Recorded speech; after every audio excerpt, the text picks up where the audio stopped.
সকাল ৬টা বাজতেই দরজায় ঠেকা দেওয়া হয়েছিল যে পাথরটা, সেটা ব্রহ্মচারীরা ঠেলে সরিয়ে দিতেই আমরা হুড়মুড় করে সকলেই একসঙ্গে বেরিয়ে এলাম মন্দির থেকে, যে যার ঝোলা গাঁঠরি নিয়ে।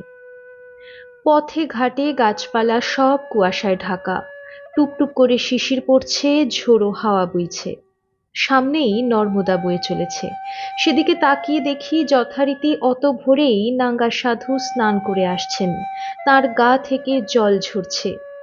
তিনি কাছাকাছি আসতেই হরানন্দজি তাঁর স্বভাব অনুযায়ী ঝাঁঝিয়ে উঠে বললেন, আচ্ছা জায়গায় আমাদেরকে রাত্রিবাস করালেন, ভুতুড়ে জায়গা, রাত্রি ৩টা থেকে এখানে এমন এমন অট্টাট্ট হাসির শব্দ যে ভয়ে আত্মারাম খাঁচা ছাড়া হওয়ার জোগাড়। আপনার মতলবটা কি? নাঙ্গা সাধু হেসে জবাব দিলেন, আপনারা জপ করছিলেন তো? নর্মদা তটে শিব সাধনা করলে সিদ্ধি আসার পূর্ব মুহূর্তে ভৈরব ওই রকম বাধা সৃষ্টি করে থাকেন, তা নিয়ে ঘাবড়াবার কিছু নাই। ভূতনাথের মন্দিরে ভূত আসবে কোথা থেকে? বৈশাখ জ্যৈষ্ঠ মাসের খররৌদ্রে লাভা স্রোতের মতো লুয়ের গরম ঝাপটা যখন বয়, তখন মুক্ত আকাশের তলে গরম পাথরের উপর বসে সূর্যোদয় হতে সূর্যাস্ত পর্যন্ত 5টা অগ্নিকুণ্ড জেলে তার মধ্যে বসে জপ করলে তাকে পঞ্চাগ্নি ক্রিয়া, রৌদ্রব্রত বা ভীম ব্রত বলা হয়। মুদগল ঋষি ওই রকম ভাবে ভীম ব্রতের অনুষ্ঠান করায় তবে না এখানে ভীমেশ্বর মহাদেবের আবির্ভাব ঘটেছিল। আর আপনারা একটি মাত্র শীতের রাত্রি মন্দিরের ছাদের তলায় বসে কম্বল মুড়ি দিয়ে কাটিয়েছেন, তাতেই কাহিল। আপনারা কিরকম দণ্ডী সন্ন্যাসী? আপনারা কি কখনো শোনেননি যে জপরত অবস্থায় ভয়প্রদ বিভীষিকার আবির্ভাব ঘটেছিল যখন, সেটা সিদ্ধিরই পূর্ব লক্ষণ? ভয়ে জড়সড় না হয়ে তন্ময় হয়ে জপ করে গেলেই আপনারা দিব্য বস্তুর আবির্ভাব প্রত্যক্ষ করতে পারতেন। পারলেন না, সেটা আপনাদের দুর্ভাগ্য। এই বলে তিনি তার গুহাতে গেলেন ছোট্ট ঝুলিটা আনতে। সকলেই নত মুখে বসে রইলাম। তাঁকে দোষারোপ করতে গিয়ে নিজেরাই দোষী প্রতিপন্ন হলাম। নাঙ্গা মহাত্মা তার ছোট্ট ঝুলিটি নিয়ে তক্ষুনি ফিরে এসেই বললেন, আকাশে অরুণাভাস ফুটে উঠেছে, আপনারা স্নান করতে চাইলে এখানেই স্নান করে নিন। মুখে টিপ্পনি কাটলেন, এখানে কুমিরের ভয় নাই? উদ্বেগাকুল চিত্তে রাত্রি জাগরণ এবং ভয়ের চোটে আপনাদের সকলেরই চোখে কালি পড়ে গেছে। রঞ্জন মহাত্মাকে বললেন, আমি জপ করিনি, গান শুনিয়ে ভীমেশ্বরের পূজা করব এই সংকল্প করেছিলাম। এদের স্নান করতে করতে আমাকে ভীম ব্রতের পরিবর্তে গানের মাধ্যমে নর্মদা ও ভীমেশ্বরের পূজা করার সুযোগ দিন। এই বলে রঞ্জন নর্মদার দিকে তাকিয়ে গাইতে লাগল, যে তোমায় ছাড়ে ছাড়ুক, আমি তোমায় ছাড়ব না মা, আমি তোমায় ছাড়ব না মাগো, আমি তোমার চরণ করব স্মরণ, আর কারো ধার ধারব না মা, আর কারো ধার ধারব না, যে তোমায় ছাড়ে ছাড়ুক, আমি তোমায় ছাড়ব না। পূর্বেই বলেছি, রঞ্জনের কণ্ঠস্বরে জাদু আছে। এমন দরদ দিয়ে ওই কয় লাইন সে গাইল যে সবাই স্তব্ধ হয়ে বসে থাকলাম। সূর্যোদয় হয়ে গেছে, সকালের মিষ্টি রোদ গায়ে পড়ায় বড়ই আরাম লাগছে। সূর্যরশ্মিতে নর্মদার জল চিকচিক করছে। রঞ্জনের গান শেষ হতেই আমরা সবাই স্নান করতে গেলাম। কোনো মতে নর্মদায় একটা ডুব দিয়ে এসে গা মুছে আলখাল্লা চাপা দিলাম গায়ে। স্নান করে বেশ আরামবোধই হলো। ভীমেশ্বরকে প্রণাম করে সোজা পূর্ব দিকে রওনা হলাম, যে যার ঝোলা গাঁঠরি নিয়ে। সোজা পূর্ব দিকে হাঁটছি, সেই একই চিনচিনি জামির যজ্ঞডুমুর অশ্বত্থ পাকুড় শাল ও সেগুন গাছের জটলা। পথের উপর মাঝে মাঝে কাঁটার ঝোপ। নাঙ্গা মহাত্মা আমাদেরকে হাঁটতে হাঁটতেই বলতে লাগলেন, এখান থেকে 1 মাইল হেঁটে গেলেই নর্মদার এই দক্ষিণ তটেই সাহারাও বা সাহারাও গ্রাম পড়বে। ওই গ্রামের পশ্চিম দিকে কিছু দূরেই শঙ্খচূড় নাগ তপস্যা করে সিদ্ধিপ্রাপ্ত হয়েছিল। কারো পূর্বপুরুষের যদি সর্পদংশনে মৃত্যু হয়ে থাকে, তার উদ্দেশ্যে সেখানে তর্পণ করলে তার মুক্তি লাভ ঘটে। শঙ্খচূড়ের স্থান হতে কিঞ্চিত দূরে বদ্রী কেদার তীর্থ, সেখানে প্রাচীনকালে বিভাণ্ডক, কপিল, চবন ইত্যাদি ঋষির কঠিন তপস্যার ফলে কেদারনাথ প্রকট হয়েছিলেন। হরানন্দজি তাকে বলে উঠলেন, যে বংশে কারো অপঘাত মৃত্যু হয় সে বংশে দণ্ডী সন্ন্যাসী জন্মায় নাকি? কাজেই আপনি আমাদেরকে পথ দেখিয়ে সোজা কেদারনাথ মন্দিরে নিয়ে চলুন। আমি নাঙ্গা সাধুর কখনো পাশে কখনো পিছনে পিছনে হাঁটতে হাঁটতে বললাম, আচ্ছা ভগবান, কাল যে ভীমেশ্বর মন্দিরে আমরা অট্টাট্ট হাসি শুনলাম, হনুমন্তেশ্বর মন্দিরে হনুমান আমাদের খাবার জন্য কলা এনে রেখে গেল, উত্তর তটেও অনেক অলৌকিক কাণ্ড যত্রতত্র দেখে এলাম। যদি কখনো আমি বা কোনো পরিক্রমাবাসী এই সম্বন্ধে বই লেখেন, তাহলে কি এইসব কাহিনী লেখা যাবে? এই বিজ্ঞানের যুগে কেউ কি তা বিশ্বাস করবে? সাধু বললেন, কেউ বিশ্বাস করলো বা না করলো তাতে আপনার যায় আসে কি? আপনারা এতগুলো লোক যা প্রত্যক্ষ করলেন তা চেপে যাবেন কেন? নর্মদা তটে মিথ্যা কথা তো দূরের কথা, মিথ্যা চিন্তা করাও পাপ। তাহলেই পরিক্রমা ভঙ্গ হয়ে যাবে। পরিক্রমার সময় এবং পরিক্রমার শেষে বহু বৎসর অতিক্রান্ত হয়ে গেলেও মা নর্মদার বিষয়ে কোনো রকম অতিরঞ্জন অনুরঞ্জন চলবে না। পরিক্রমার শপথ নিয়ে যেসব সত্যনিষ্ঠ পরিক্রমাবাসী এই দুর্গম পথ বহু কষ্ট সহ্য করে পরিক্রমা সমাপ্ত করলেন, তাদের কথা যদি কোনো দুর্ভাগা অবিশ্বাস করে, তাদের কথায় কি আসে যায়?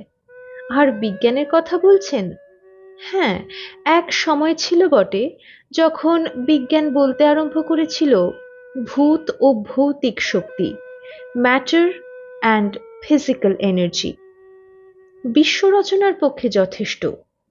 Matter and energy are sufficient in themselves to explain all the phenomena of the visible universe. বিজ্ঞান প্রথমের দিকে বলেছিল অদৃশ্য জগৎ বলে কোনো কিছু নাই, অর্থাৎ পরলোক নাই, আত্মা নাই, ঈশ্বর নাই, কোনো অদৃশ্য দিব্য শক্তির খেলাও নাই। আছে কেবল জড় পরমাণুর যদৃচ্ছাজাত সংঘাত। আছে কেবল almighty atom energized by blind force. কিন্তু প্রাণ, প্রাণও তো একটা দৃশ্য জগতের ব্যাপার। প্রাণ শক্তি কোথা হতে এলো? বিজ্ঞান উত্তর দিল, প্রাণ, প্রাণ তো জড়ের পরিস্পন্দ মাত্র। Why? Protoplasm, the very seed of life, would someday be synthesized in the laboratory from its constituents carbon, hydrogen, nitrogen and oxygen. তাহলে প্রশ্ন জাগে, চিন্তা, চেতনা, মাইন্ড? বিজ্ঞানের সদম্ভ উত্তর, কেন? ও তো মস্তিষ্কের স্পন্দন মাত্র। As the liver secretes bile, so the brain exudes thought. যেমন যকৃৎ হতে পিত্ত নিঃসৃত হয়, সেরকম মস্তিষ্ক হতে চিন্তা খরিত হয়। অতএব জড় ও জড়শক্তি এরাই সর্বেসর্বা। কিন্তু ক্রমে বিজ্ঞানের সেই অপরিপক্ক শৈশব অবস্থা কেটে গেছে। বিজ্ঞানের যতই উন্নতি হচ্ছে ততই বিজ্ঞান পরিণতির দিকে এগোচ্ছে, ততই বিজ্ঞানের জড়বাদের স্থলে আধ্যাত্মিকতার উদয় হচ্ছে। যে আসনে বসে একদিন অধ্যাপক টিন্ডল জড়বাদের মহিমা ঘোষণা করেছিলেন, সেই আসন হতেই মনীষী স্যার উইলিয়াম ক্রুকস অধ্যাত্মবাদ প্রচার করেছেন। তিনি বলছেন, in life I see the promise and potency of all forms of matter. যে মুখে বিজ্ঞান একদিন বলেছিলেন, কামনা, ভাবনা, চেষ্টনা, ফিলিং, থিঙ্কিং, উইলিং, এ সমস্তই মস্তিষ্কের পরিস্পন্দ মাত্র, অর্থাৎ vibrations of the brain cells. সেই মুখেই শোনা গেল, consciousness is the absolute world, enigma, অর্থাৎ সম্বিত, চৈতন্য, বিশ্বের বিশিষ্টতম প্রহেলিকা। স্যার অলিভার লজের making of man, sir Jagadish Chandra বসুর response in the living and non living, sir James জিন্সের মিস্টিরিয়াস ইউনিভার্স, প্রফেসর এডিংটনের দ্য এক্সপ্যান্ডিং মিস্টিরিয়াস ইউনিভার্স প্রভৃতি গ্রন্থ পড়লেই তা জানা যাবে।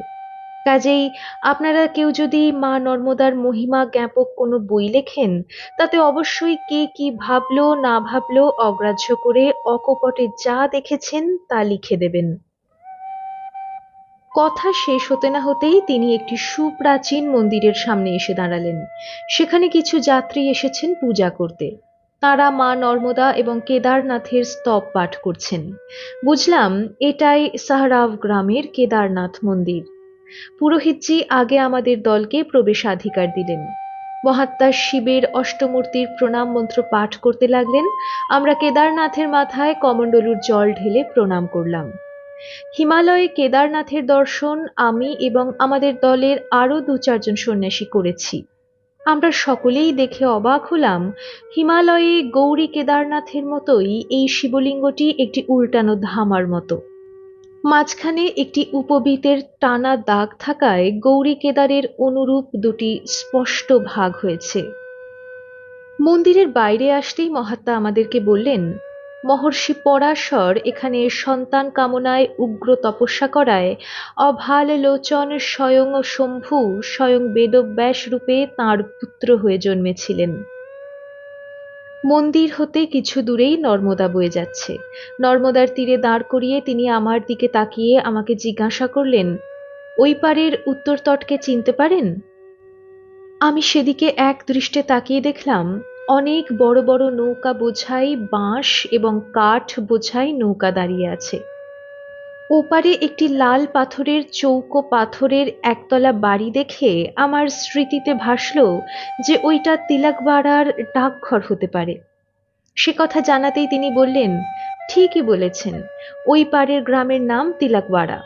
ওইখানে রামচন্দ্র কর্তৃক অহল্যা উদ্ধার পর্যন্ত গৌতম ঋষি তপস্যা করেছিলেন এবং গৌতমেশ্বর মহাদেব প্রতিষ্ঠা করেছিলেন। বায়ু পুরাণের রেবাখণ্ডে ৬২তম অধ্যায়ে গৌতমেশ্বর মহাদেবের বর্ণনা আছে। ওই তিলকবাড়াতেই বৈবস্বত মনুর পুত্র তিলক তপস্যা করে তিলকেশ্বর মহাদেব প্রতিষ্ঠা করেছিলেন। সে মন্দির এখনো আছে।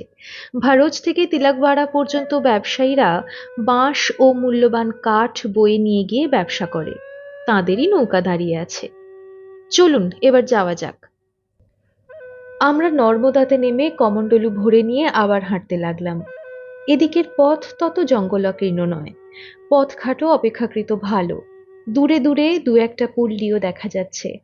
কাঁধে উপবীত ঝুলিয়ে অনেক ব্রাহ্মণকেও নর্মদা হতে স্নান করে আসতে দেখলাম। সকলের মুখে শিব বা নর্মদার কোনো না কোনো স্তব পাঠও শুনতে পেলাম। মাইল দেড়েক হাঁটার পরেই এক স্থানে মুক্ত আকাশের তলায় একটি অশ্বত্থ গাছের নিচে এক শিবলিঙ্গ প্রতিষ্ঠিত দেখে সেখানে প্রণাম করে হিরণময়ানন্দজি মহাত্মাকে জিজ্ঞাসা করলেন, ये नाना वर्ण में रंजित महादेव कौन है? महात्मा उत्तर दिलेन, प्राचीन काल में कामधेनु ने अपने दुग्ध से भगवान शंकर का इस स्थान पर अभिषेक किए थे। यहाँ कार्तिक मास में गोदान करने का विशेष पुण्य है। लोग बोलते हैं हर शिव चतुर्दशी में घोर रात्रि में कोई ना कोई गौ माता आकर अभी तक इधर महादेव को दुग्ध स्नान कराते हैं। ये है गुबार ग्राम। ये गोपारेश्वर तीर्थ के नाम में भी प्रसिद्ध है। গোপারেশ্বর মহাদেবকে প্রণাম করে গুবার গ্রাম হতে আবার ঝাড়ি পথে এগিয়ে যেতে লাগলাম। দক্ষিণ তটে চলেছি ঝাড়ি পথে। চারদিকেই গাছপালার ভিড়। উত্তর তটেও সবুজ গাছপালা। মাঝখান দিয়ে বয়ে চলেছেন স্বচ্ছ তোয়া নর্মদা। দৃশ্য মনোরম, সন্দেহ নাই। এদিকে পথঘাটও ভালো। পথ দেখলেই বোঝা যায় এদিকে লোক চলাচল আছে। দূরে দূরে কিছু কিছু লোকের পল্লীও গাছপালার ফাঁকে ফাঁকে চোখে পড়ছে। এইভাবে প্রায় মাইল খানিক হাঁটবার পর নাঙ্গা সাধু আমাদেরকে সঙ্গে নিয়ে এক প্রাচীন মন্দিরের সামনে দাঁড়ালেন। বললেন, এই স্থান মঙ্গলেশ্বর তীর্থ নামে পরিচিত। গ্রামের নাম মাঙ্গরোল। মন্দিরের মধ্যে রয়েছেন মঙ্গলেশ্বর মহাদেব। এখানে মঙ্গল কঠোর তপস্যা করেছিলেন। এই তীর্থ যারা দর্শন করে তাদের জীবনে মঙ্গল গ্রহের যাবতীয় অশুভ ফল কেটে যায়। আমি তাকে প্রশ্ন করলাম, আপনি কি মঙ্গলকে মঙ্গল গ্রহরূপেই ভাবেন নাকি? তিনি বললেন, হ্যাঁ, নবগ্রহের অন্যতম মঙ্গল। যার প্রণাম মন্ত্রে বর্ণনা করা হয়েছে তিনি ধরণীগর্ভ সম্ভূত, বিদ্যুৎপুঞ্জ সমপ্রভ, লোহিতাঙ্গ। আমি সেই রকম গ্রহ বলেই মানি। বৈজ্ঞানিকরা দূরবীক্ষণ যন্ত্রে অন্যান্য গ্রহের অস্তিত্ব যেমন প্রত্যক্ষ করেছেন, তেমনি ভাবে প্রত্যক্ষ করেছেন আমাদের এই পৃথিবীর নিকটতম মঙ্গল গ্রহকেও। স্কন্দ পুরাণের রেবাখণ্ডের ৬৭তম অধ্যায়ে এবং বায়ু পুরাণের রেবাখণ্ডের ৬৩তম অধ্যায়ে মঙ্গল গ্রহের তপস্যার কথা আছে। আমি তাকে বললাম, মাপ করবেন, এখানে আমি আপনার কথা মানতে পারলাম না। পুরাণ দুটিতে মঙ্গল গ্রহের তপস্যার যে বিবরণী থাক, তাকে অস্বীকার না করেও এখানে মঙ্গল গ্রহের তপস্যা এবং মন্দির প্রতিষ্ঠার পুরাবৃত্তের চেয়েও মন্দিরে যে মঙ্গলেশ্বর মহাদেব আছেন তাঁর অস্তিত্বকেই আমি বেশি করে মানব। যিনি এই মহাদেবের নামকরণ করেছিলেন, বৈদিক ব্যাকরণে যে তার অগাধ ব্যুৎপত্তি ছিল, এ নামকরণই তার প্রমাণ। আমি বাবার কাছে শিখেছি, ইয়ো মঙ্গতি মঙ্গয়তি বা সা মঙ্গলঃ। যিনি স্বয়ং মঙ্গল স্বরূপ এবং সর্বজীবের মঙ্গলের কারণ, সেই পরমেশ্বরের নাম মঙ্গল।